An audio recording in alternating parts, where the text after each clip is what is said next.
welcome to this week's edition of the Changelog, episode 0.0.4. Today is November 29th, 2009. I am Adam Stachowiak. And I am Win Netherland. Very cool. Win, what do you do, man? Tell me about yourself. I am a designer/developer. Okay. Still trying to figure that out. What are you doing to figure it out?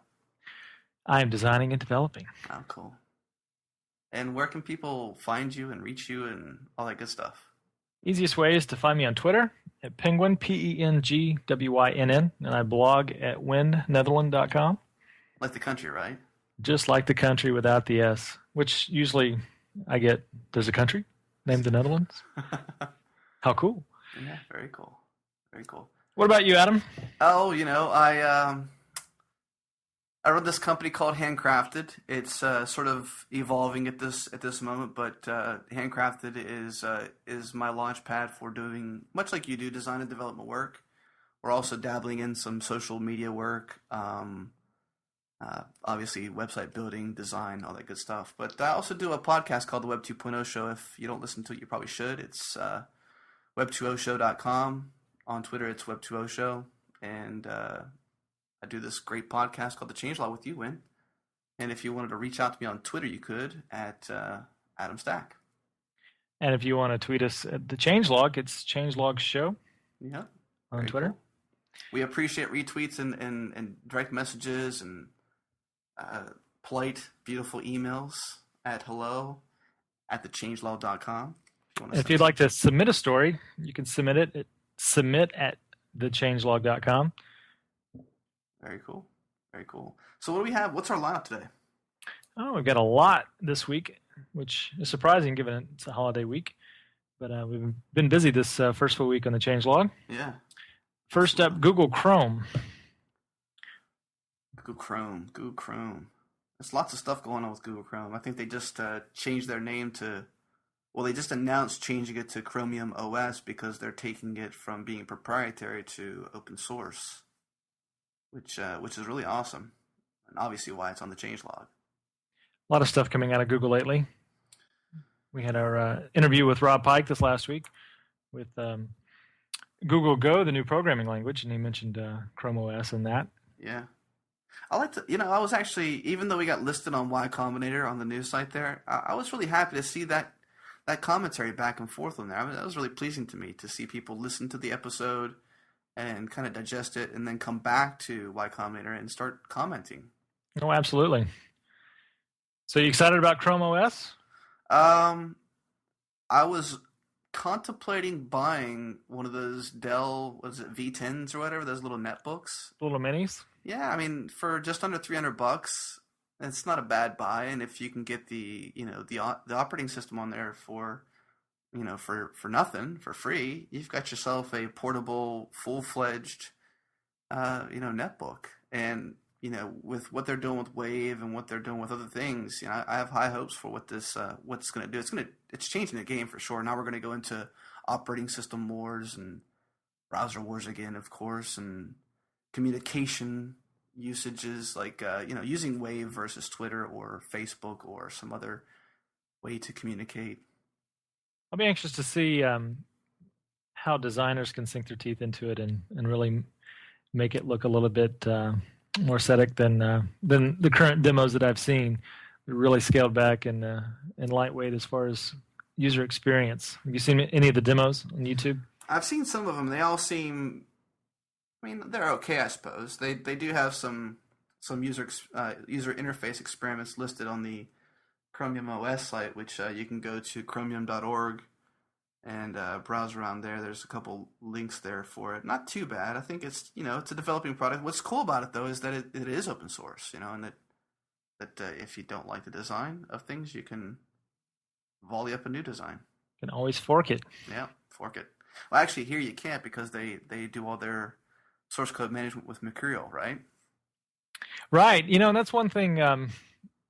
Normally when you end up on an open source project and it's hosted at Google Code, it seems like it just immediately slows down as far as finding documentation and information about it. There's just something hard to navigate for me with Google's code hosting.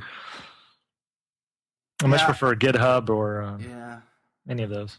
I it would be really interesting to see Google begin to migrate to using Git, and more importantly, supporting GitHub. I'd like to see what that would do for GitHub. I know it's done a tremendous favor for the Ruby community. That's usually tends to be where I'm involved in code.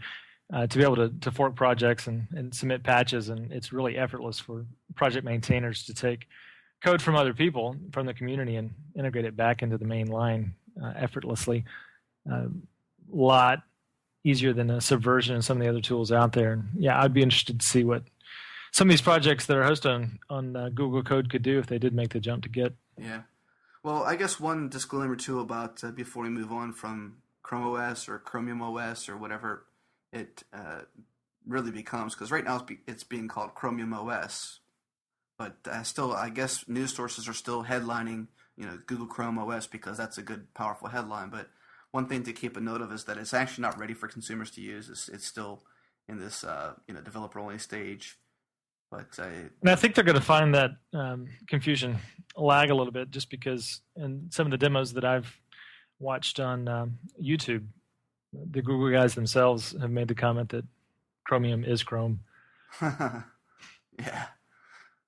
But if you're really interested, they have a mailing list at our blog article on the changelog. You can check that out. There's a link out to the mailing list as well as chromium.org.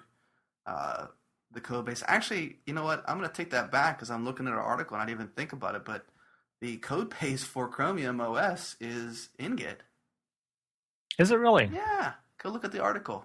Check that out. It is. Yes, code base Git. That's so odd that it is in Git, but maybe they're not hosting on code.google.com.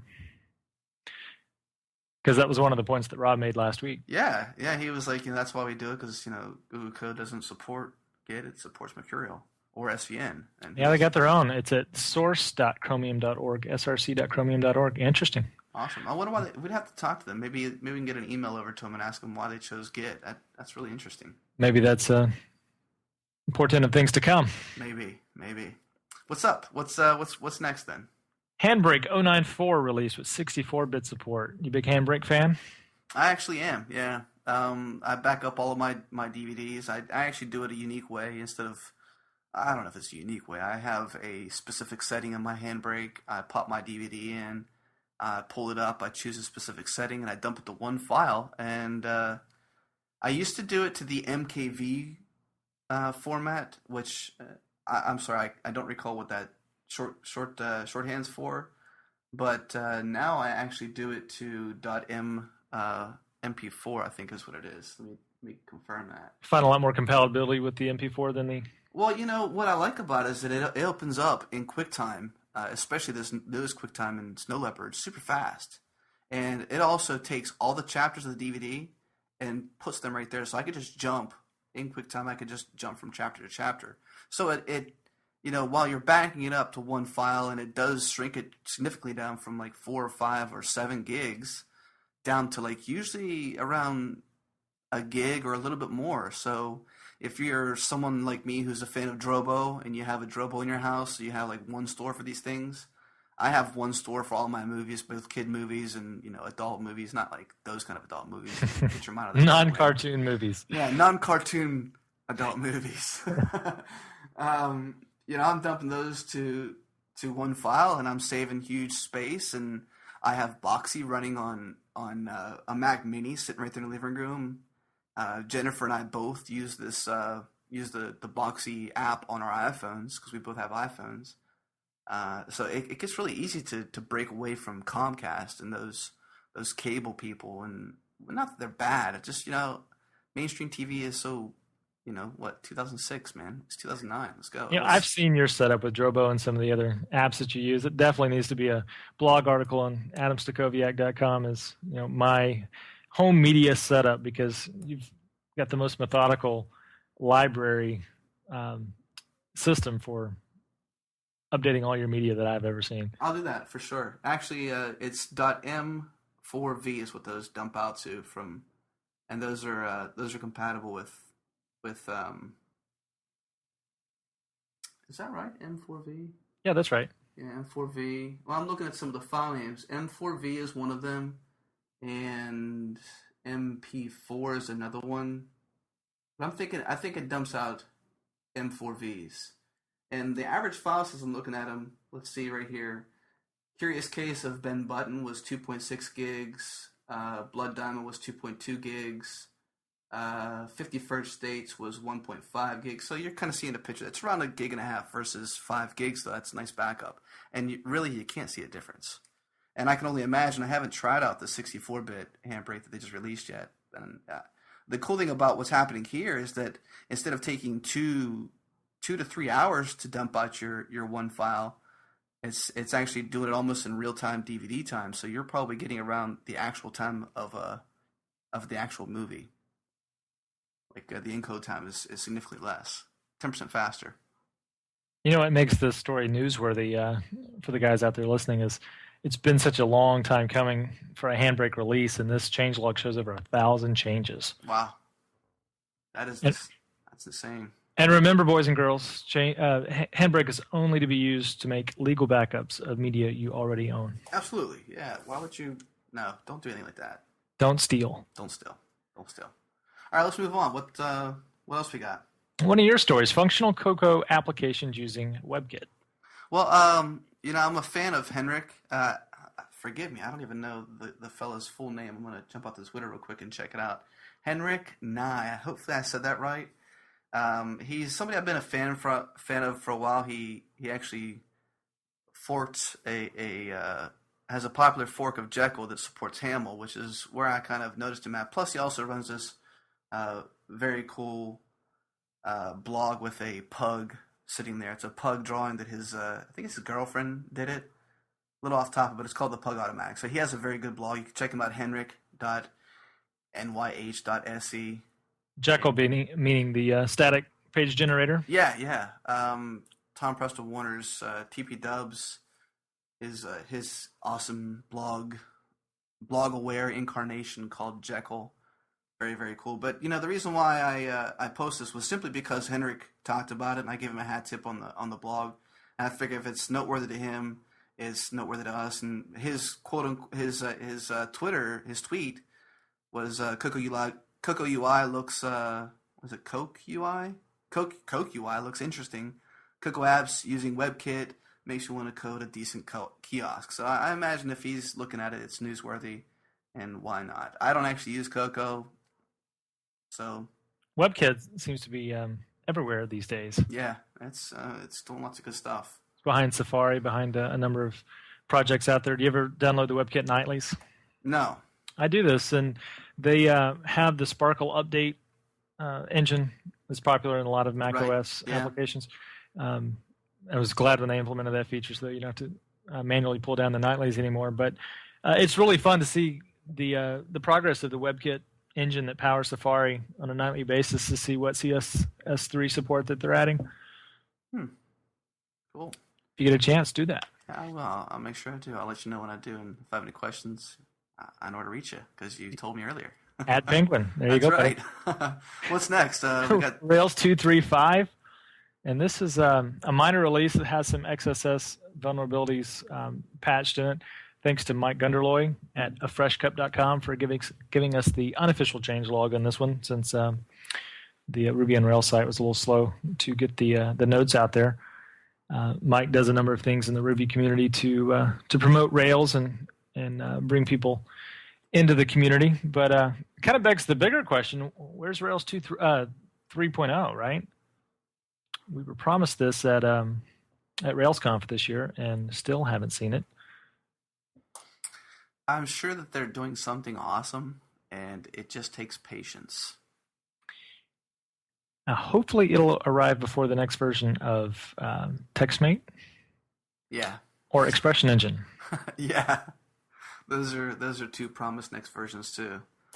What I like too, I guess not so much on the Rails front, but I also noticed you had a nice, you paid some nice homage to Mike at one of your recent blog articles, one of your Thanksgiving articles. Yeah, I did. The site that I plugged earlier for Mike, Fresh Cup, is much like the changelog. It's link aggregator for just hot Ruby links that are out there. And I'm not sure where he digs up all his info, but it's usually how I start my morning is seeing what juicy links Mike's got out there. Very cool. Before we move on, what we got a couple bullet points there for ROaR 235. What in there is important? The XSS vulnerabilities we mentioned, and then some Ruby 1.9 compatibilities. I still personally haven't made the full-time jump to Ruby 1.9 for my projects. Have you? I don't know. I run Ruby, and whatever's on the system is what they give me. I'm not quite that bad, but I just don't keep up with the versioning of Rails quite as much as anyone else might, simply because it's just not the piece that I'm always intimate with. Sorry. Gotcha. You're just an unfrozen front-end developer. My Ruby and Rails world frightens you. Yeah, well, no, it doesn't frighten me. It's just, somebody else is always taking care of it, and I just never had to. So I guess that's the lazy developer in me. I'll change one day, I'm sure. Laziness is the mark of a good developer. And one thing I'll notice before we move on is on this Rails 235 article on the changelog.com, you'll see the GitHub statistics for this repo, since it is a link to a GitHub repo. Rails has been forked 732 times and has 4,529 watchers. And if you go out and either fork it or watch it right now, those numbers will update because we're pulling those numbers live from GitHub. Yeah, that's true. That's a good note to make, because whenever you look at any of these links out to GitHub, we're pulling those stats live. I just love that feature. I love that feature too. I really hope that the audience and the readers of the blog appreciate it too. I think I actually got asked a question by a couple people. They're like, "What GitHub integration? You have your GitHub aware? What do you mean?" And I'm like, "Well, you see those the little fork icon, the little watcher icon there? Well, that actually means forks and watchers." Oh, really? I think our icons are better than what GitHub chose for theirs, because the other day we were trying to test these numbers, and you were telling me where to find the links, and from their icons, it wasn't. That's true. Yeah. It wasn't apparent of what their links meant. Right. Wrestler, REST client library for Node.js. This is a kind of a twofer article. I guess we should first discuss Node.js, right? Yeah. Node.js, they just released version 0.1.20. And the lowdown for Node.js can be found at nodejs.org. And what it is a before you go on, maybe Node.js, not Node.js. Nodejs.org. Is my accent. No, it's not your accent. It's just clear, because earlier when we were talking, just a little bit before we started chit-chatting here, when you said that, I actually went out to nodejs.org. Node, So, N-O-D-E. N-O-D-E. .org. I continue, my bad. Evented IO for V8 JavaScript. Now, I guess we have to back up even further. V8 JavaScript is a cool project from Google. It's a JavaScript engine that powers the Chrome projects that we talked about earlier. Oh, really? This is very similar to Sinatra at first glance here. They mentioned a couple of other Ruby and Python projects, Twisted and Event Machine. But it's basically just a way to write a server-side lightweight HTTP server using JavaScript, since it leans itself to writing evented code in this way. So it's got a pseudo DSL where you just crank open some listeners, and via some methods can send data back to the browser, have a really lightweight web server running. I'm anxious to see where this is headed now with Wrestler. On top of this is from Dan Webb. He can be found at twitter.com/ I believe Dan Wrong. Dan Wrong? Yeah. You ever follow Dan's stuff? I did a little bit not long ago, but I'm not a deep fan of Dan's. Not for no specific reason, just not. Dan's forgotten more JavaScript than I'll ever learn. I was turned on to Dan's project that allowed you to do unobtrusive JavaScript in Prototype before I found the joys of jQuery. So back in the day, which is what? Back in the day, yeah. It was like 2006. 2 years ago. Exactly. Well, that's actually just about 3 years ago now. Well, But Adam, 4. Open source moves fast. Keep up. It's true. So he's written an HTTP client library for Node.js called Wrestler that allows you to quickly implement a REST client on top of it. So I guess the newsworthy angle here is that people are starting to build projects on top of Node.js, and it's got some momentum, and we'll see what sort of projects are built with this thing, and see what sort of run server-side JavaScript can make.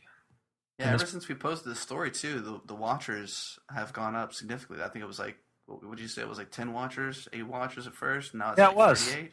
And I'm going to take credit for every one of those. Right. Alrighty, Riot. An Riot. extremely fast-running unit testing framework.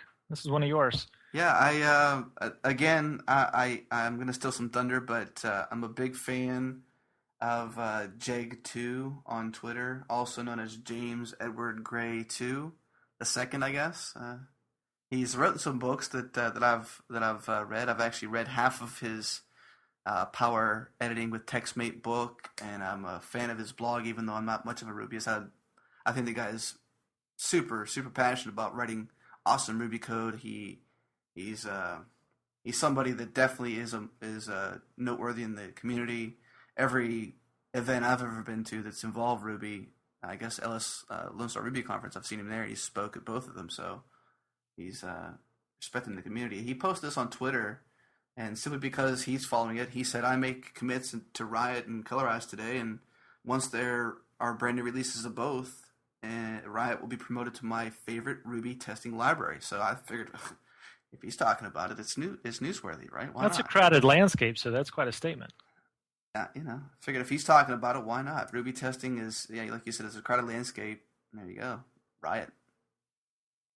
They have a port of Riot for JavaScript too. It's called Riot.js. Oh yeah, I saw that. It's amazing to me how similar a lot of these syntax are to RSpec and shoulda and Cucumber. Hopefully,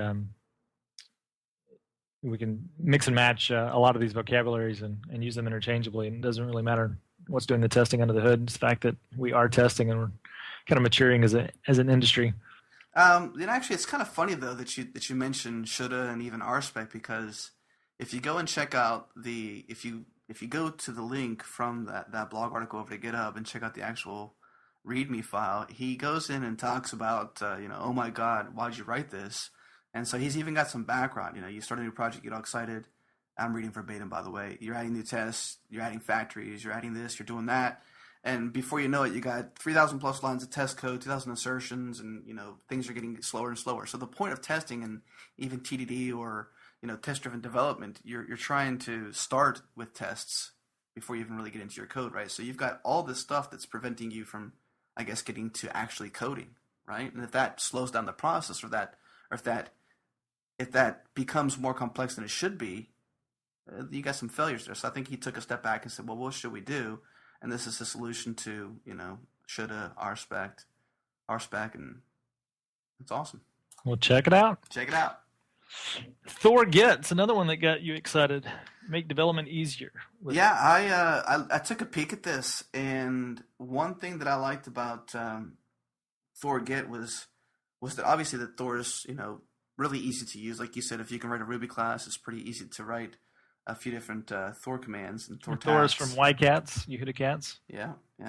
And what really got me excited about this was that it was, easy to do open new branches. It's actually more part of a process, and he even explains that in the README, is that the tasks are designed around a particular workflow. So if you're working against a particular upstream or a single upstream that you git push, or even if you're using git svn in your workflow, you do git svn decommit.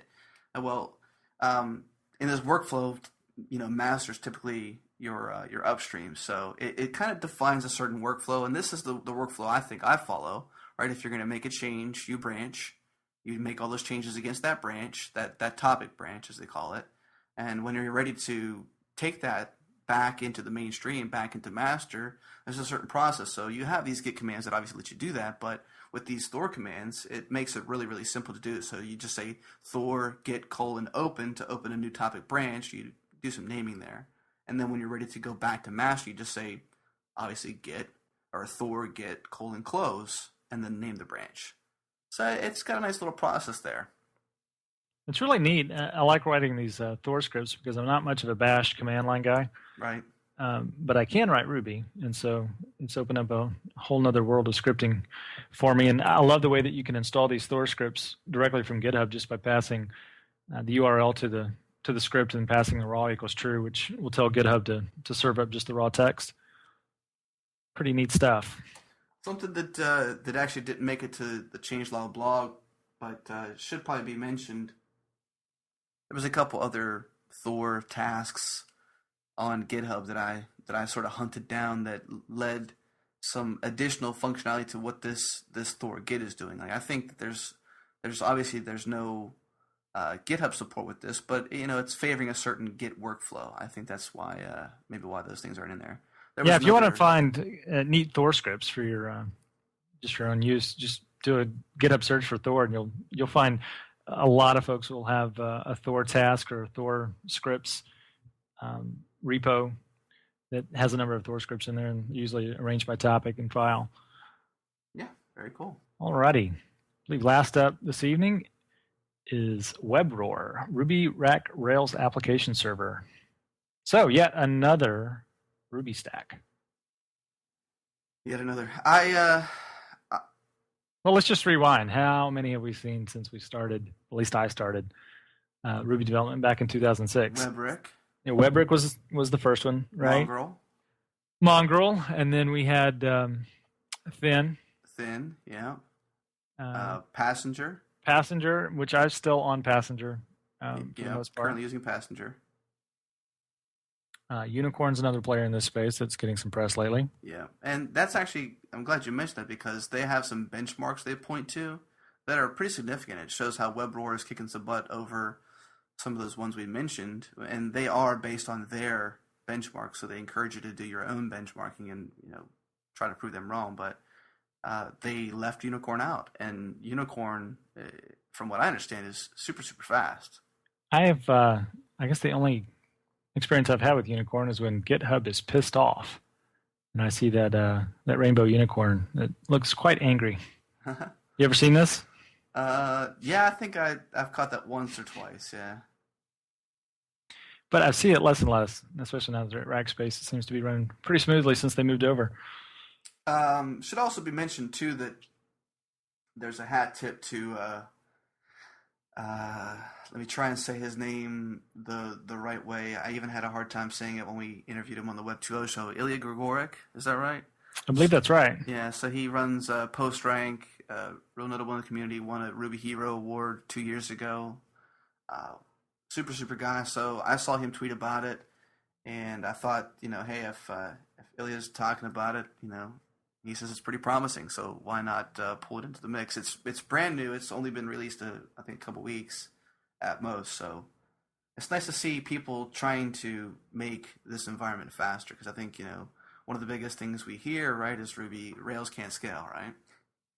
So we need something that runs it faster. I'm sorry, I'm not familiar with that term. Oh, really? Is there some sort of problem with Rails scaling? I don't know. Maybe. That's, it's just, word on the street, Yeah, igvita.com, igvita.com is his blog, and it's quite popular. And if you're not a subscriber, you should be. Yeah, and if you're a listener out there that actually has done some benchmarking with ROaR against Unicorn, I'd be really interested to, even though I'm not a Rubyist per se, or whatever, I think it would be nice to hear some feedback from you guys if you have done some benchmarking against Unicorn. That's pretty much the lineup this week. If you've got a story for us that we should cover on the changelog, email it to us at submit@thechangelog.com, or just fire up your browser and go to thechangelog.com/submit and send us a link to that cool new open source project or recently revved project that we should know about and share with the community. Absolutely. And I guess what's coming up next week for us? I guess, soon, in a couple of days. Who are we talking to? We have an interview with Document Cloud. Yeah. We covered a couple of their stories already. Right. And then on the roadmap, hopefully we'll catch up with the MongoDB guys, and then some other surprises towards the end of the year. Absolutely. All right. Well, stay tuned. Thank you for listening to this edition of the Changelog.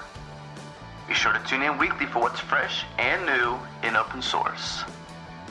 Also, visit thechangelog.com to follow along, subscribe to the feed, and more. Thank you for listening.